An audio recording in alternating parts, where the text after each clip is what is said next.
இன்னைக்கு நம்ம பார்க்குற ரெசிபி என்ன கேட்டிங்கன்னா தேங்காய் பிரட்டல் சாதம்.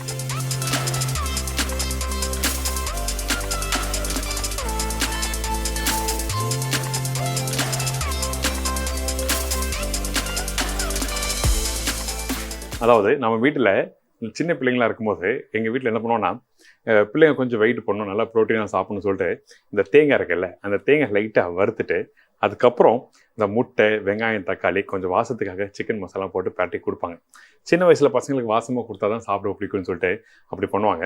ஸோ அந்த ரெசிபி தான் இன்றைக்கி நம்ம பார்க்க போகிறோம். ஃபஸ்ட்டு இந்த டிஷ்ஷுக்கு தேவையான பொருட்கள் பார்த்துருங்க, அதுக்கப்புறம் செய்முறையை பார்க்கலாம். தேங்காய் பிரட்டல் சாதம். இந்த ரெசிபி தேவையான பொருட்கள்: வேக வச்ச சாதம் 1 கப்பு, முட்டை 3 நம்பர், வெங்காயம் 1 நம்பர், தக்காளி 1 நம்பர், சிக்கன் மசாலா 1 டீஸ்பூன், மிளகுத்தூள் 1/4 டீஸ்பூன், தேங்காய் 2 பத்தை, இஞ்சி பூண்டு பேஸ்ட் 1 டீஸ்பூன், கருவேப்பிலை தாளிப்புக்கு தேவையான அளவு, உப்பு தேவையான அளவு, எண்ணெய் சமைக்கிறதுக்கு தேவையான அளவு. இப்போ இந்த ரெசிபி தேவையான பொருட்கள்லாம் பார்த்துருப்பீங்க. ஃபர்ஸ்ட் நம்ம என்ன பண்ணுறோன்னா, இந்த ப்ரிப்பரேஷனுக்கு வந்து 2 பேன் வச்சுருக்கோம். ஒரு பேனில் வந்து கொஞ்சம் எண்ணெய் ஊற்றி வச்சுருக்கோம், சின்ன பேனில். அதில் தேங்காய் வறுக்க போகிறோம். இன்னொன்றுத்தில் பார்த்தீங்கன்னா வெங்காயம் தக்காளி வதக்கி அந்த தேங்காய் வறுத்த தேங்காய் அதில் போட்டு பரட்டி எடுக்க போகிறோம். ப்ரிப்பரேஷன் அவ்வளோதான். இது எங்கள் வீட்டில் பார்த்தீங்கன்னா இந்த தேங்காய் வந்து நம்ம உடம்புக்கு சாப்பிட்றது ரொம்ப ரொம்ப நல்லது. அடிக்கடி சொல்லுவாங்க எங்கள் பெரியம்மா, இந்த தேங்காய் வந்து நம்ம எப்படி ஒரு குழந்தை வந்து 9லேருந்து 10 மாதம் இருந்து குழந்தை பிறக்கும் போது எந்த அளவுக்கு அந்த குழந்தை வந்து வேல்யூவாக இருக்கோ, அதே மாதிரி தான் ஒரு முத்தின தேங்காய் நீங்கள் நல்லா கீழே விழுந்த தேங்காய் எடுத்து சாப்பிட்டா நம்ம ஆய்வு காலம் கூடும் சொல்லுவாங்க. ஸோ அந்த அளவுக்கு தேங்காயில் இருக்க நன்மைகள் நிறைய இருக்குது. தேங்காய் வந்து நீங்கள் வீட்டில் டெய்லியும் சாப்பிட்டா ரொம்ப நல்லது. அதாவது இந்த இடம் இதெல்லாம் பார்த்தீங்கன்னா நிறைய பேருக்கு கழுத்து தொங்கும். அவங்களுக்கெல்லாம் வந்து பார்த்தீங்கன்னா இந்த தேங்காய் நல்லா மென்று சாப்பிடும்போது இந்த இடம் நல்லா எக்ஸசைஸ் ஆன மாதிரி இருக்கும். அது உடம்புக்கு ரொம்ப நல்லது. பர்டிகுலராக நம்ம வயிறுக்கு வந்து தேங்காய் பால் டெய்லியும் நம்ம சாப்பிடும்போது எந்த ஒரு பிரச்சனைகள் இருந்தாலும் ரெக்கவரி பண்ணுறதுக்கு முக்கியமாக தேங்காயோட பலன் நிறைய இருக்குது. ஸோ அந்த மாதிரி தான் இன்றைக்கி நம்ம என்ன பண்ணுறோன்னா, இந்த தேங்காவை இந்த பேனில் போட போகிறேன். ஆனால் இந்த தேங்காய் போடுறதுக்கு முன்னாடி நான் சொல்லிடுறேன், இந்த தேங்காய் போடுறதுக்கு முன்னாடி நீங்கள் பாருங்கள், இந்த தேங்காய் நல்லா தின் ஸ்லைஸாக நீட்டாக கட் பண்ணி வச்சுருப்போம். எதுக்குன்னா அந்த முட்டை வெங்காயம், என்னடா இவர் வந்து தேங்காய் பிரட்டல் சாதம் சொல்லிட்டு முட்டைலாம் சேர்க்குறான்னு சொல்லி நினைக்காதீங்க. ஏன்னா ப்ரோட்டீன் அதிகமாக இருக்கிறது வந்து நம்மளுக்கு வந்து என்னது முட்டையிலையும் இருக்குது, அது மாதிரி தேங்காயில் இருக்குது. அதனால தான் இப்படி பண்ணுறோம். தேங்காய் மாதிரி வறுத்து சாப்பிடும்போது ஆக்சுவலாக பார்த்தீங்கன்னா கடக்கு முடக்குன்னு இருக்கும், சாப்பிட்றதுக்கு நல்லாயிருக்கும். அதனால தான் இந்த மாதிரி தேங்காய் போடுறோம். இந்த தேங்காய் பாருங்கள் தின் ஸ்லைஸாக கட் பண்ணி வச்சுருக்கோம். இந்த தேங்காவை இதில் போடுறோம். இப்படி நம்ம என்ன பண்ணுறோன்னா, இது லைட்டாக வறுக்க ஆரம்பிக்கிறோம். கொஞ்சம் மீடியமான சூடில் வச்சு வறுக்கலாம். அப்புறம் இந்த சைடில் வந்து ஃபஸ்ட்டு வெங்காயத்தை போடலாம். வெங்காயம் கொஞ்சம் பெருசு பெருசாக கட் பண்ணி போட்டிருக்கேன். ஏன்னா இது மாதிரி சாப்பிட்றதுக்கு நல்லாயிருக்கும்.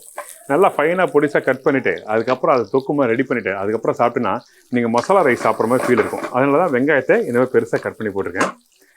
பேசிக்காக வீட்டில் பார்த்தீங்கன்னா இந்த மாதிரி காய்கறி கட் பண்ண தெரியாதவங்களுக்கு இந்த மாதிரி பெருசாக கட் பண்ணி போட்டால் வசதியாக இருக்கும்ல, அந்த டைமில் இந்த மாதிரி ரெசிபி ட்ரை பண்ணி பாருங்க, ரொம்ப நல்லாயிருக்கும். இப்போ கொஞ்சம் கருவேப்பிலையும் போட்டிருக்கேன். சைடில் 2 சைட்லேயும் நம்ம வேலை செய்ய போகிறோம். ஃபஸ்ட்டு தேங்காவை அப்படி லைட்டாக அப்படி இங்கே பாருங்கள் அப்படி திருப்பி விட்டுட்டே இருக்கணும். அடுப்போட ஃப்ளேம் ஹை ஃப்ளேம்னு வேண்டாம், ஒரு மீடியமான ஃப்ளேம் வச்சு ரெடி பண்ணலாம். ஏன்னா பை த டைம் இதுவும் ரெடி ஆகணும், அதான் விஷயம், வேறு எதுவுமே இல்லை. சரிங்களா?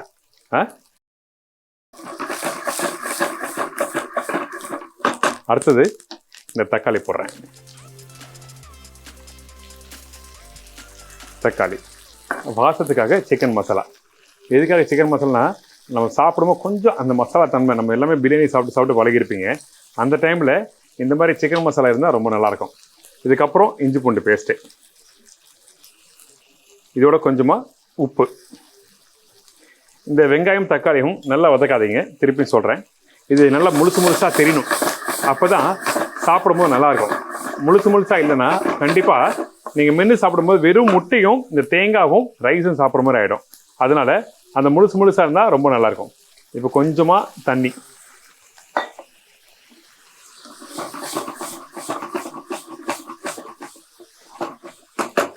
இந்த மாதிரி போட்ட பிறகு இது வந்து கொஞ்சம் 2 செகண்ட் வேகட்டும். சைடில் இந்த தேங்காவும் நம்ம பிரட்டலாம். இங்கே பாருங்கள், இந்த தேங்காய் கொஞ்சமாக கலர் மாற ஆரம்பிக்கும், தெரியுதா? இந்த மாதிரி கலர் மாற ஆரம்பிக்கும். ரொம்ப வறுத்துறாதீங்க, வறுத்தீங்கன்னா சாப்பிட முடியாது, கஷ்டப்பட்டு அது மென்று சாப்பிட்ற மாதிரி இருக்கும். அது பர்டிகுலராக வந்து வறுத்த தேங்காவை கொஞ்சம் அதிகமாக வறுத்தா கூட உடனே சாப்பிட்டா ஒன்றும் தெரியாது. ஆனால் கொஞ்சம் நேரம் கழித்து நீங்கள் சாப்பிடும்போது என்ன கேட்டிங்கன்னா ரொம்ப கஷ்டப்பட்டு கடித்து சாப்பிட்ற மாதிரி இருக்கும். அப்புறம் ஒரு ஸ்டேஜுக்கு மேலே ஏன்டா இதை சாப்பிட்றோம் அப்படி சொல்லி ஃபீல் பண்ண ஆரம்பிப்பீங்க. அதனால தான் தேங்காய் வறுக்கிற பக்கம் வெரி வெரி இம்பார்ட்டன்ட் சொல்கிறேன். இங்கே பாருங்கள். ஓகே, இப்போ இந்த சைடில் வந்து இந்த மசாலாவும் ரெடி ஆகிடுச்சு. இந்த மசாலா ரெடியான பிறகு நம்ம என்ன பண்ணுறோம்னா அடுப்பு ஆஃப் பண்ணிவிட்டு இந்த தேங்காவை இதுக்கு மேலே விட்டால் நல்லா இருக்காது. அதனால இந்த தேங்காய் வறுத்த தேங்காவை கொஞ்சம் லைட்டாக இந்த மாதிரி கலர் வரணும் போதும். இந்த தேங்காவை இதில் போட்டுறேன்.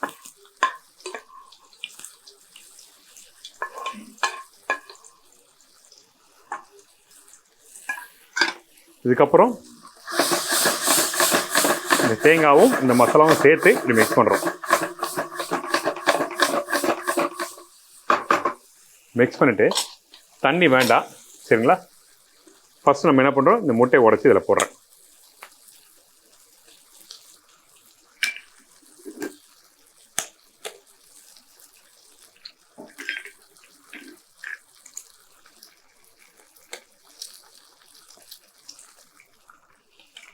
முட்டையை உடச்சி இதில் போட்டிருக்கோம். போட்ட பிறகு இதை அப்படியே நல்லா மிக்ஸ் பண்ணுங்க. ஒரு மசாலா மாதிரி ரெடி ஆகிட்டு வரும். இந்த டைமில் திருப்பியும் நம்ம என்ன பண்ணுறோன்னா இந்த பெப்பர் தூளை இதில் போடுறோம். இங்கே பாருங்கள், இந்த பெப்பர் தூளை இதில் போடுறேன். போட்ட பிறகு இவரை அப்படியே பிரட்டுறோம். பிரட்டி வர டைமில் இந்த ரைஸ் இதில் போடுறேன். அவ்வளோதான். ரைஸ் கம்மியாக போடுங்க, ஏன்னா முட்டை இருக்குது, வெங்காயம் இருக்குது, தக்காளி இருக்குது, தேங்காய் இருக்குது. ரைஸ் அதிகமாக இருந்தால் சாப்பிடும் போது உங்களுக்கு தெரியாது. அதனால் ஒரு 40% வந்து ரைஸும் மசாலா வந்து பார்த்தீங்கன்னா 60% இருக்கலாம். இந்த மாதிரி சாப்பிடும்போது ரொம்ப நல்லாயிருக்கும். அவ்வளோதான். இதை நம்ம வீட்டில் இருக்க பசங்க சாப்பிட்டு கொடுத்து பாருங்களேன், அவங்க சாப்பிட்டு பார்த்துட்டு சூப்பராக சொல்லுவாங்க. இப்போ ரெடி ஆகிடுச்சு. கடைசியாக ஒரு சின்ன பிளேட்டில் மாற்றினேன். அதுமாதிரி கொஞ்சம் கருவேப்பிலையும் போட்டாச்சு.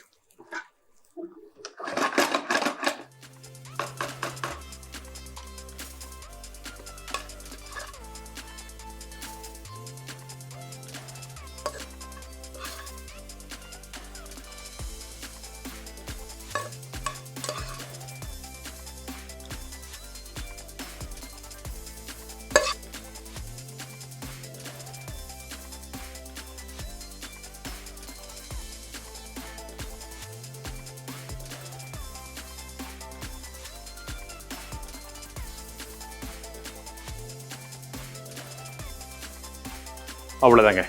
இந்த தேங்காய் பிரட்டல் சாதம் சொல்லும்போது இந்த மாதிரி ரெசிபி எத்தனை பேர் வீட்டில் ட்ரை பண்ணியிருப்பீங்கன்னு தெரியல. இது நம்ம வீட்டு சைடில் அடிக்கடிக்கு பண்ணுற ஒரு ரெசிபி. அதனால தான் இன்றைக்கி காமிச்சிருக்கேன். நீங்கள் ஒன்ஸ் இந்த ரெசிபி நீங்கள் ட்ரை பண்ணினா கண்டிப்பாக விட மாட்டீங்க. ஏன்னா அந்த மசாலா, சிக்கன் மசாலாவோட வாசத்துக்கும் அந்த தேங்காயோட அந்த முட்டை மிக்ஸ் ஆகிருக்கும். மென்று சாப்பிட்றதுக்கு அந்த ரைஸ் பார்த்தீங்கன்னா எல்லாத்தோட மிக்ஸ் ஆகிருக்கும். அந்தளவுக்கு பிரமாதமாக இருக்கும். ட்ரை பண்ணி பார்த்துட்டு ஃபீட்பேக் கொடுங்க. இதே மாதிரி நான் இன்னொரு நாள் இன்னொரு புது ரெசிபியோட சந்திக்கிறேன். நன்றி, வணக்கம். See you, bye bye. Take care.